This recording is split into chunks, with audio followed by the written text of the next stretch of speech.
Give me the heads up when I can go. I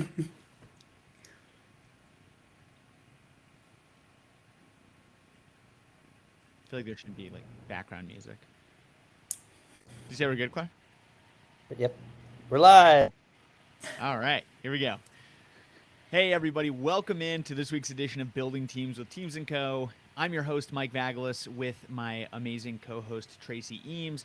So excited to welcome in today the co-founder and CEO of Ablr, John Samuel. John, man, it has been so fun getting to know you over the past few years, and I can't tell you how excited I am to have you on this podcast. Welcome in. How are you doing on this wonderful Friday? Thank you so much, Mike and Tracy, for having me here today. I'm super excited. Now, this is great. Actually, Mike introduced me to John, I think, last year. So this is coming full circle on this conversation. John, it's great to have you. Maybe we'll just kick off like we always do with all of our guests. Just to get you to give a little bit of background on what Ablr is, the mission of the organization, so our listeners have a little more context for your work. Yeah, so at Ablr, our whole mission is removing the barriers that have hindered people with disabilities from all aspects of life. And we're doing that through eliminating the digital divide, changing the mindsets of people and organizations, and creating pathways for employment. And this mission is very personal because I am blind myself, and it's something that I hid for many years. And I realized that once I was able to really embrace my disability, I was able to really achieve, like, be my whole self and bring that to the workplace, and that really helped me achieve my goals. And it's been really enlightening, and I want to make sure that other people feel that same comfort and can achieve their goals too. That's awesome, John. And I was just really inspired by your personal story and journey. But as you talk about those three mission points in terms of the organization, it's a big concept to say removing digital barriers. So like what are some examples of kind of the work that you and your team do to achieve that mission? Yeah, for sure. Eliminating the digital divide. Yeah, it's such a broad thing, but when you really think about it, the action we're doing is making sure that digital content is accessible for all people, including people who use assistive technologies. And so, for those of you who don't know what assistive technology, it's the different types of tools that individuals with disabilities use to be able to access their computers and cell phones. So, for instance, I, as someone who's blind, who can't see the computer screen, I can't use a mouse and click and point. What I have to do is use a keyboard. Is I'm listening to an audio description of what's going on. So I have to hear it. But if the code on of a website or any application isn't written in a way that it can be read properly, then I'm left out of it. And so what we're trying to do is make sure that programs, applications, documentation are all written in a way that is and just best practices, actually, like well-written code that can be then used by our assistive technologies. And so what we do is actually use people, native users of assistive technologies, to actually do the auditing and assessments to make sure that it is accessible. That's awesome. Yeah, I think that a lot of us don't realize the full breadth of assistive technologies. And I'll just use a really pertinent example from this morning, right? We use the platform for our podcast, and John was really kind enough to kind of explain to us the process and how he gets into the system, right? And so I think, John, for folks who are not used to kind of understanding how these technologies work, my very basic understanding, and you can please correct me if I'm wrong, is you have a system that kind of explains to you what's on the screen and helps you navigate through those buttons and through that flow. What are kind of some of the pain points that might come up for somebody who's using an assistive technology? Like if something isn't coded well, Yeah. what does that feel like in terms of the user experience? Yeah, so for instance, today, as we were trying to get onto this platform, there was a field that I had to fill my name. That was written well. I knew, that is instructing me to fill my name. But then there was actually a button on the screen that wasn't actually coded for me. So when I was going through the screen using my arrows and tab on the keyboard, nothing was reading to me saying enter studio, enter studio. And so I actually had to click on additional buttons to get to another screen where enter studio was actually coded. And so our appointment was like at 10:30 and I got on at 10:38 or later, and that kind of frustration of a user experience can be a turnoff. Yeah. And so that's something that I think organizations need to understand, is that there are a lot of people who use assistive technologies, but then also just the user experience. It's not just about making content accessible, but it's making it usable for all people. And I think that's really where it comes down to. Yeah, and I think it's such a an important topic, especially becoming even more important, I would imagine, as we move so many things digitally and online, as we navigate this continuing pandemic and online shopping and all of those pieces and parts. I imagine that you and your team, have a lot of work that you're being able to help organizations with. But I guess that's what our secret topic here always, which we make not so topic, is the team, right? Teams Yes. and Co. And so maybe you could talk a little bit about how you and your team kind of what is your team, how is your team comprised? What kinds of projects do they work on? But also, like, how does your team kind of prioritize projects, and how do you work together to kind of live into your mission? Yeah. I mean, our mission when I first joined, so Ablr is a spin-off of an organization called LCI. LCI is the largest employer of Americans who are blind. And they've primarily been an organization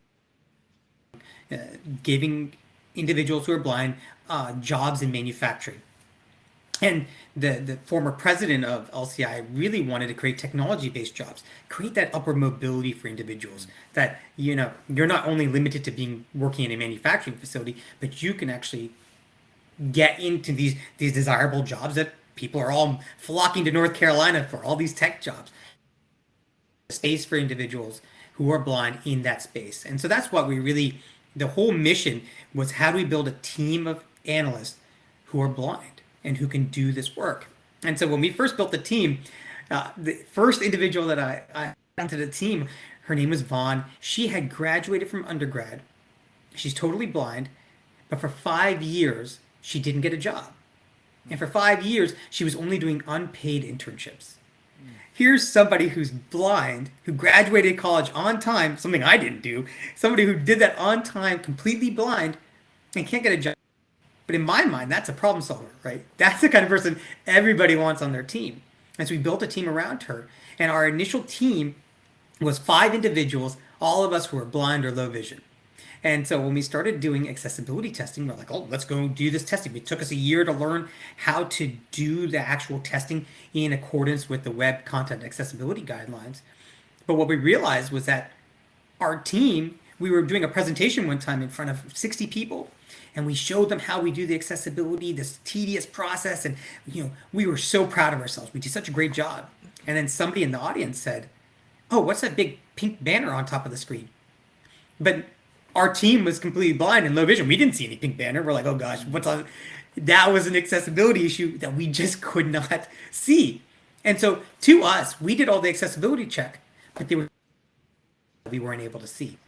And so that's when we realized that we had to broaden and make our team more diverse by including people with sight, but we also made sure that we also included people with other disabilities and other experiences, because not only we couldn't be a homogenous team of blind individuals, we needed to be more diverse. And that's what we're seeing in lots of teams, right?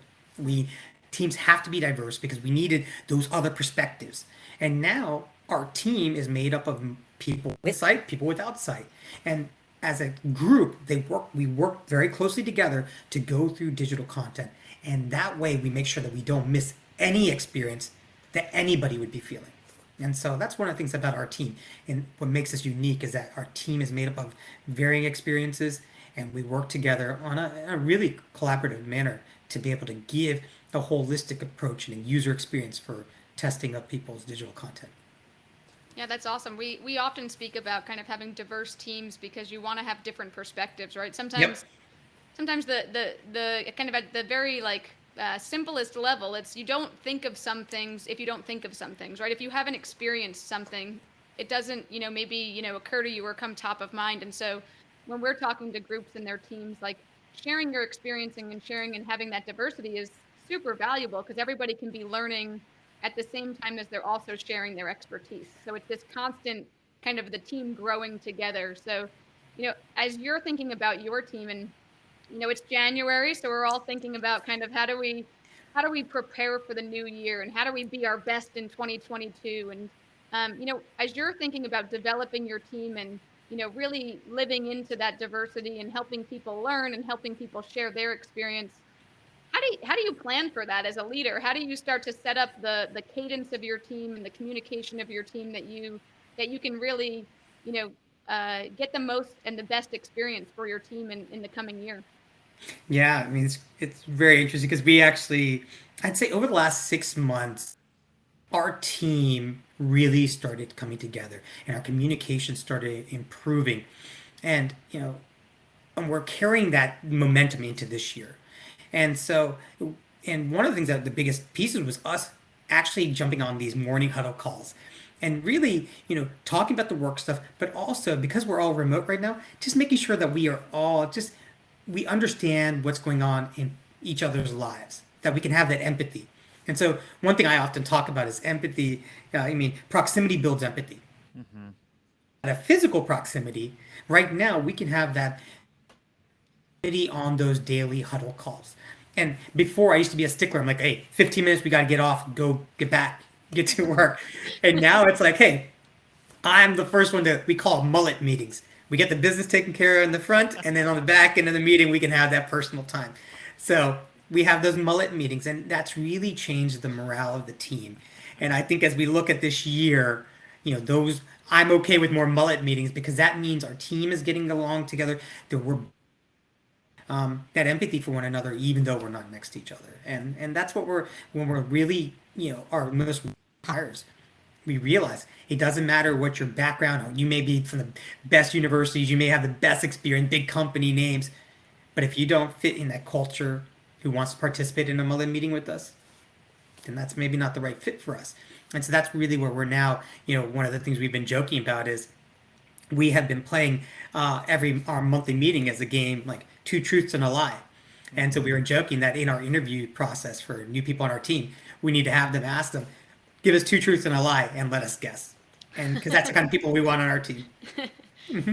That's awesome, and a really fun game to play. I'm always intrigued when people have like 3 things and you're like, wow, I can't believe all 3 of those things. Like, you know what I mean? Like, you're like, I don't know how to guess. Exactly. But I think that it's that kind of attitude, and gives you also an insight to that person's creativity. What are they thinking about that? Like, what is that? And and those are the type of individuals we want. People who are creative and people who are willing to have a good time. We spend so much time together, even though we're remote. We still spend so much time together that you want to spend time with people you enjoy. No, that is so true. And I hate to do this for all of our live listeners, but as everybody I'm sure knows, 2022 is a super busy year, and it's always busy to start the year. So Mike and I are kind of living an agile approach today a little bit as we navigate crazy schedules. And John, believe me, there's nothing I'd love more than to kind of stay on the line and keep chit-chatting with you. But I'm going to turn it over to my exceptional co-host and partner, Mike, and he's going to finish the conversation with you. But I just really appreciate all of your time today. And again, my apologies, but Mike and we've made a commitment to try to be super real with leaders. And I think that all leaders can understand that we all have busy schedules, right? And so as we try to, raise up important conversations, we definitely wanted to, obviously chat with you today, John. And but I'm very sad to say that I do have to go to a different commitment. But thank you, Tracy. I appreciate your time. And again, I get a new diverse conversation. So I get both sides. It'll be fun. And I appreciate it. So I'll leave you all to a great conversation. And John, look forward to catching up soon. Thanks, Tracy. Cool. All right. We'll see you in a bit, Tracy. Well, for all of our listeners, you'll know that I struggle holding my tongue. So that was really hard. I was really trying to give Tracy time to have a great conversation with John. Hey, before we jump back into more the real part of this dialogue, just want to do a shout out to our listeners, both our regular listeners who listen to us all the time, and maybe those of you who are listening because you guys are friends or followers of John. I just want to encourage you, if you're watching on YouTube, to like the video, hit us with a subscribe, and if you're listening to us on Apple Podcasts, go ahead and give us a 5-star review, leave a comment, and just like the the podcast. It's so important to us, and it really helps us out. So if you guys are listening out there, you know, throw us a bone and help us out. It really, really helps. So that, I feel like, John, was sort of a mullet conversation. That's something that we try to get out. And I've never heard that term before, man. And I love it. The mullet conversation. That is fantastic. Yeah, John, it's so cool having you on this podcast. It's something that Tracy and I and Claire behind the scenes have been building out for quite some time. But you and I have known each other for a while. And I think the first time we met, you know, it was early in my days trying to figure out Keepsake Tales, and you were generous enough to take some time and share your story with me. And I want to back up and hear a little bit more about your story. And what stuck out to me so much was when we first met, I was at a time when, you know, things were not easy at Keepsake Tales. We were resource constrained. We were trying to figure out how to grow the business with very limited resources. And just persevere and be tenacious and understand what are the giftings that we have in our team and how can we use those to move forward. And our conversation, I don't know if you knew it at the time, but I was so inspired just personally by a lot of the character traits that you demonstrated. And it was such a inspiring, motivating conversation saying, oh my gosh, like we have to push forward. We can do so much more than, you know, the outside world looking in thinks that we can. So I just want to back up and, you know, sort of hear your story and give you the opportunity to share, you know, sort of your background and how you got inspired and passionate about the work that you're doing and all the barriers that you've had to overcome to get there. Yeah, no, I appreciate it, Mike. I mean, 'cause one of the things that, you know, when we met, you know, I think I talk about it, and you are that you do these type of things that you connect people. Something really special to me as well, and specifically because I think you were going through that time. We were just, I think, at that time getting ready to launch Ablr. I think when we first met, and so yeah, we were kind of you know, and it was just really nice to meet you, Sharon Delaney McLeod, who made the kind introduction to you and I, but you know, my journey to Ablr was had lots of ups and downs, and you know, because I originally I'm born and raised in Cary, North Carolina, and I started to lose my sight during college, and I was diagnosed with a degenerating eye condition called retinitis pigmentosa, and I was told I was going. And as a college student, it was just devastating, and my actions led to me failing out of college. And I was up in school in Virginia. I came back home to North Carolina, but I was ashamed and embarrassed to tell people that I'm going blind, and I don't. You know, I was scared to my friends, and I was also embarrassed to tell people I failed out of college. And so I found a loophole at NC State, started taking classes there, and eventually graduated. And I knew I had to get out of North Carolina because I was still driving, but it just wasn't safe for anyone on the road, for me or, you know, others on the road. And so I decided to move out to Bangalore, India. Spent a couple years there, but struggled, you know, culturally as an American Indian person going to India. The work culture was just a lot different than what I was used to, and I decided to come back home to the U.S., moved to New York, and throughout this time, I'm still keeping my vision loss kind of close to my chest, and I was, you know, I found these different tools that were helping me to do my work, but when I started looking at my friends around me, I was working for the city of New York. They were moving or, you know, going to grad school, and I just didn't see that same type of career trajectory for myself. And I had the opportunity to reconnect with somebody I worked with in India. His name is Steve Clemens, and he wanted to build a cell phone tower company in Cameroon, and I jumped at the opportunity, and I convinced him to send me out there. And he knew I had some type of eye condition, but he took a chance, and I took a $20,000 investment, and we had immediate success. And our team built a team around me on the ground. Within 14 months, we had generated $12 million in revenue, $2.4 million in profit, and spread it across the continent. And you know, at that point, I felt like, hey, I can go to grad school just like my friends in New York. And so I came back home to the U.S., did that, and so when I was going to grad school, you know, afterwards, I was looking for jobs, and I struggled. Because right now in grad school, it's like the first time in my life I was able to start being open about my vision loss with my classmates. but I wasn't comfortable telling employers because I thought they'd see it as a liability.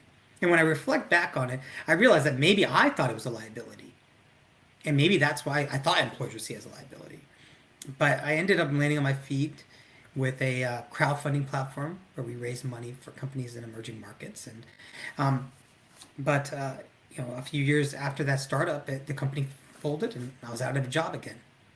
And this time, my wife and I had just built a house in DC. We just had a baby, and the stress of it all just caused my sight faster, and I could no longer see the computer screen, and I thought my career was over. And that's when I heard about this software that was developed at a data science company called SAS. And they had designed this software to help people who are blind visualize graphs and charts using sounds. So like, and I thought it was pretty cool. Was the guy who designed it. His name was Ed Summers, and he had the same eye condition as me and lived in my hometown of Cary, North Carolina. The same place I thought no blind person could ever live. Here he was as an executive of the company, and I knew I had to get in touch with him because I had never met another blind person. And I was like, I got to meet this guy. And I tried for 2 months without any luck. And finally, my wife said, hey, if he can live in North Carolina, maybe we can too. So we found a house online and told my folks. They got so excited. And my dad immediately jumped in the car to go look at this house. And as he's driving, he's talking to us on the phone. And he's talking to us, and all of a sudden he starts yelling at something. I'm like, what are you doing, Dad? He's like, oh, there's a blind guy on the road. Maybe it's the guy you're trying to get in touch with. It's like, oh, Dad, please don't get blind people on the road. And he's like, all right, gets out of the car, walks over to this poor guy and says, are you Ed Summers? And the guy says, yes, I am. And my dad just puts the phone in this poor guy's ear and says, my son's trying to reach you.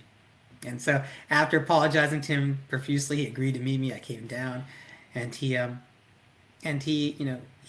showed me that, my career wasn't over. And he taught me that, because of accessibility, I could have the career that I always wanted. But what I had to do to learn as a blind person. And so I spent the next several months, kind of understanding what that meant. That meant using assistive technologies. So when I could no longer see the computer screen, all of a sudden I had to learn another way to access that. And that was learning how to use the screen reader. And, at the same time, I was looking for jobs. And he told me, he's like, be open about your vision loss. So, and he's like, all these companies in the Triangle have these diversity, equity, and inclusion programs. Reach out to them. So I did. And not a single company responded to me. And I realized that maybe I just don't check a box that they're trying to check off. And I realized, like, if I'm struggling to find a job with my education, my experience, and my privilege, what about other blind people? What are they going through? And typically at the time, I always were, and everywhere I go, typically I have some for me. And what I wanted to do was I wanted to make sunglasses. And I had heard about Tom Shoes, like, that company that you buy a pair, give a pair to someone in need. And I liked that idea. And what I wanted to do is I wanted to make sunglasses. But instead of giving a pair of sunglasses to someone in need, I wanted to have them made by somebody who was blind. Because if I could give someone a job, I can give them hope, I can give them a life, I can give them this generational impact. And so that's when Ed introduced me to the president of LCI, and who knew people who were blind, was located just 7 miles from where I grew up. And I ended up joining the company to start this new technology business, which eventually became Ablr. So it's a long story to get there, but yeah. No, man. And I'm struggling because there's so many ways, I think, to take the next part of the conversation. I just want to highlight a couple just character traits and personality traits that I think you exemplify, John, and not something just as like you're a great person, because I think you are, but I think that it's really helpful for our listeners just to pull out a couple things. So one is just the humility that you speak with, I think, is something I really, really admire, and is something that I think all of us as leaders should emulate, right? None of us are perfect. All of us have things that we look back and say, oh man, I this didn't turn out the way that I wanted it to, but I can learn from it. And as you tell your story, John, there's just moments where I hear like if this had gone different or something, like how much greater would it have been? But it's part of your story, and I love how you own it.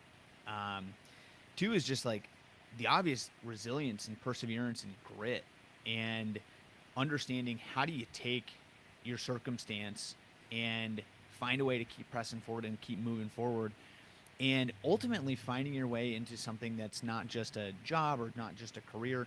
At one point you thought, man, my career's over.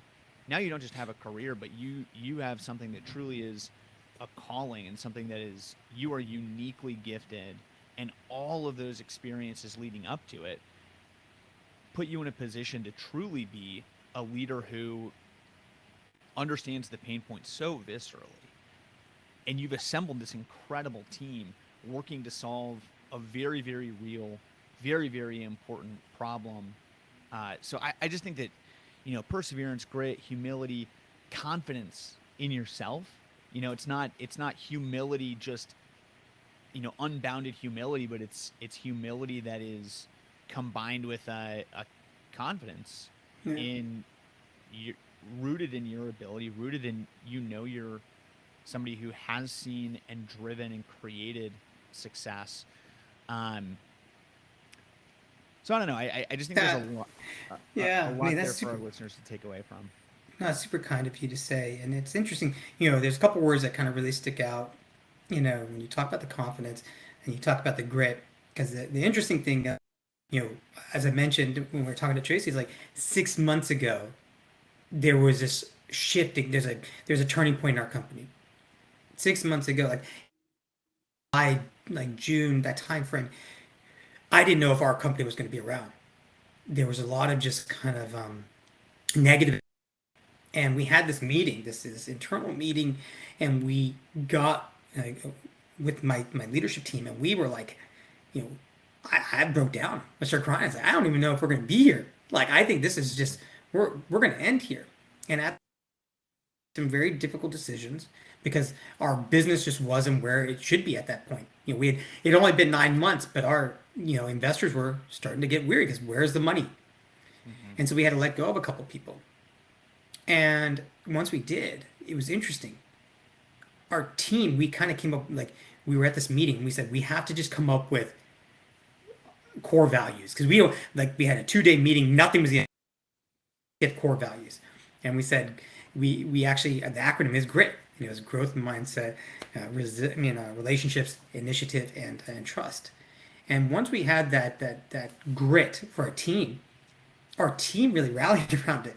And it's been amazing. And every week in our team meetings, we talk about our professional gratitude. Who on the team are we thankful for? What aspect, what trait of our they exemplify? And so that's what we've been doing. And so that grit is that's why something is really just kind of in our team. It's now in our DNA of our team, which is amazing. Yeah. But the other word, confidence. I'll talk about that. No, go ahead. Keep going. Sorry. No, the confidence piece, like, it was interesting when I joined LCI and I was tasked with creating this new business. The word confidence, what happened was, to me, was like, when I said I thought my career was over, I lost my confidence. I lost what had made me who I was. But when I joined LCI, I gained that confidence back. And what I started to do is, like, I had never had been around, exposed to other people who are blind. I only knew my own story. But when I started to meet a lot of other people, and they didn't have that confidence either. They had just been beaten down so much. And I realized that's what we have to build up. And so, through my story, I'm actually in the process, we'll be releasing my book this year, and it's called Don't Ask a Blind Guy for Directions, a 30,000-mile journey for love, confidence, and a sense of belonging. Yeah. That word confidence was something that I needed to find, and I found it once I came to LCI. And that's what I'm hoping to give to others. Yeah. I think that's really powerful, John. And I think that I love the term confident humility, and it's one that our listeners know that I speak about a lot. And I think that there are, if you have confidence that's not rooted in a deep sense of abiding humility and understanding what are my personal limits, and where do I need to round myself out with other people who have strengths that I don't. Yeah. But those two things together are so powerful, and I think that your story and just who you are as a person exemplifies that. Thank you. No, I'm also really excited to read your book. That'll be really cool. So I want to go back to sort of culturally, who Abler is and what y'all are working to build, and getting to that point where you said, "Hey, okay, we need to anchor ourselves onto a number of core values." What did that process look like? How did you go through and sort of understand, like, who are we, and break it down into grit? Yeah, so we use the EOS system. I don't know if you know the I entrepreneurial operating I system. I have the book right next to Traction. right next to me. Yes, I Yeah. look at this multiple times a day. Yeah, so LCI actually used the EOS model. And so what we were trying to do, I think one of the biggest issues was we were trying to, LCI is this, 86-year-old manufacturing company, right? And here we are is this upstart startup within that organization. And what we tried to do was take their core values and take their, mission statement, and we try to put it into ours. But that wasn't the case, right? We needed different core values. We needed different. Our mission was different. Everything was different, but we tried to plug and play. We thought it'd be fine. Just use that. And so once we had that meeting, as I talked about, a 2-day offsite. Because of COVID, we had it on site in LCI's big conference room, and literally, our team was just falling apart.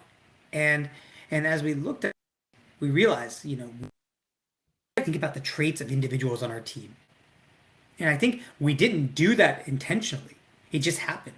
But that's why now, on a weekly basis, when we say, which core value are we exemplifying, it's those individuals who are still on the team who exemplify that. And unfortunately, I personally like the individuals we had to let go. But they have those core values, right? And so once we were able to do that, it is having hard decisions. It is, you're letting go of people you genuinely, personally enjoy being around, but maybe they're just not part of the right team. And that Yeah. was something that we had to really get to. And now when I look at our team, they're hungry. Everyone is just so excited. They're happy to be there. And that joy, that mullet meetings, that's what's there. And when you're happy to come to work every day, there's nothing better. Yeah. Jen, what advice would you give to leaders who are in organizations where they're not necessarily sure where to go? I think uh, you were kind enough to share a very real and raw example of your organization, saying we started this thing for all the right reasons. There's so much goodness that comes out of it, a lot of excitement, and then you hit a point where you're like, man, are we even going to be here? Yeah. What advice would you give to other leaders who are in that same position? Yeah, because we were mission driven. We know at the end of the day, our whole mission is how do we remove the barriers for people with disabilities?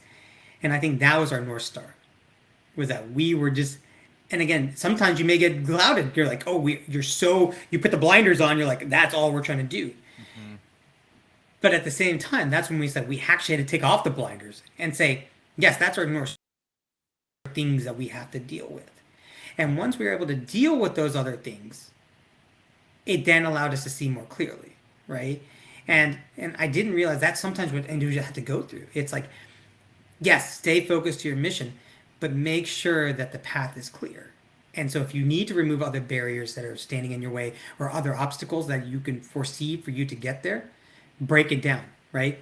Break down those tasks. Because what may be the issue for you may have the best intent, but think about breaking it down to smaller bite-sized pieces. Take care of this step, because that's what you need to be thinking about. It's like, maybe I have to take care of this before I can get to the next step. And so sometimes we start to think about the big picture down into small bite-sized pieces. And once you get those wins, that's when you'll feel like, all right, we're on track. Right. Right. And I think sometimes it takes that. I mean, it's just a unfortunate reality of the world that we live in, right? Is you get stronger through adversity. And Yes. I mean, it's so cliche, but I've been there too. That I look back at the moments in my professional journey where I have just been utterly just broken. And like, I don't know how we can move forward past this. Yeah. And it's at moments like that where you sort of re-anchor on what's our core, what are we working to accomplish, what's our driving motivation. Look at, inevitably something didn't go the way that you expected it to, so why didn't it work, what's wrong, and how do we fix it? And I think in your case, John, identifying the core values that are so important and aligning the organization around those values, that's something Tracy and I do with leaders all the time, is help drive clarity around what is an organizational North Star, what should those values be. And I'm amazed every time we have a conversation with a leader, there's generally a belief that there is clarity around organizational North Star, that there is clarity and everybody has internalized those values. And what we find is sometimes that's true, but more often it's not. And there's work that needs to be done to understand the perspectives of different individuals in the organization and use those insights to help sort of reevaluate and say, hey, is our North Star correct? Is it well thought out? And I find that such an interesting journey to go through with organizational leaders. How have you, as you were going through that process of forming your core values as the organization, how are you able to leverage the experiences of the people on your team and just get additional data beyond just you as a leader?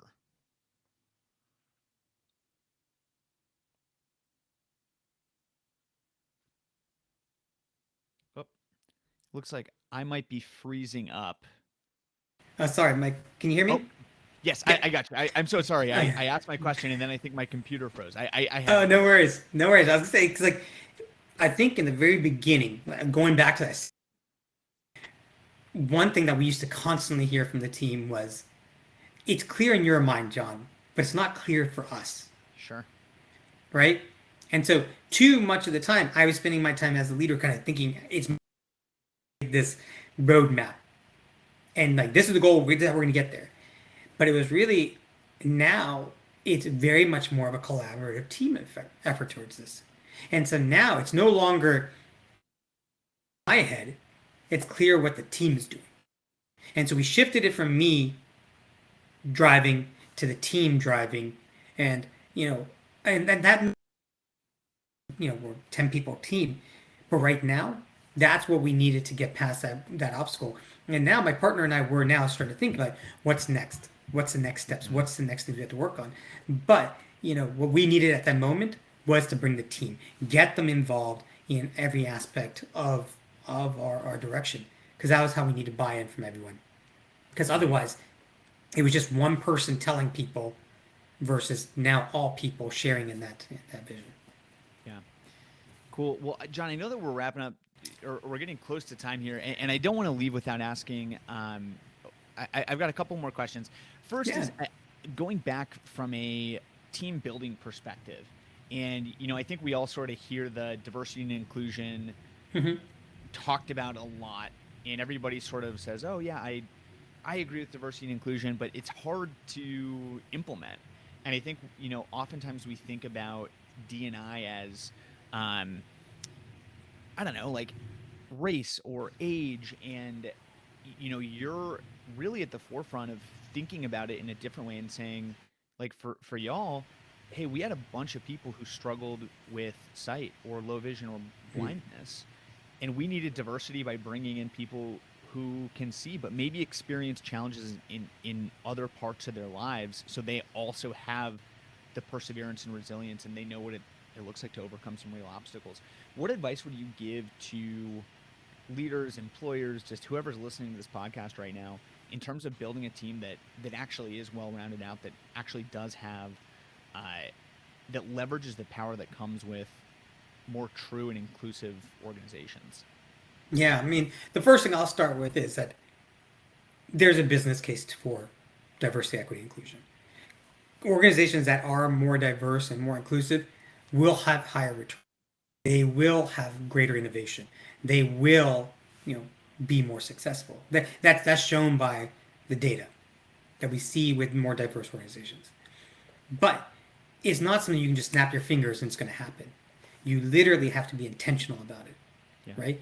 That's looking at your job descriptions. Are you putting things in your job descriptions that may limit people who don't look like you to get that job, right? So you need to start from that. Your funnel has to be open to be able to attract more people, and that means going to different types of looking beyond your maybe the universities that you typically hire from, or looking at different job boards that you want to hire from.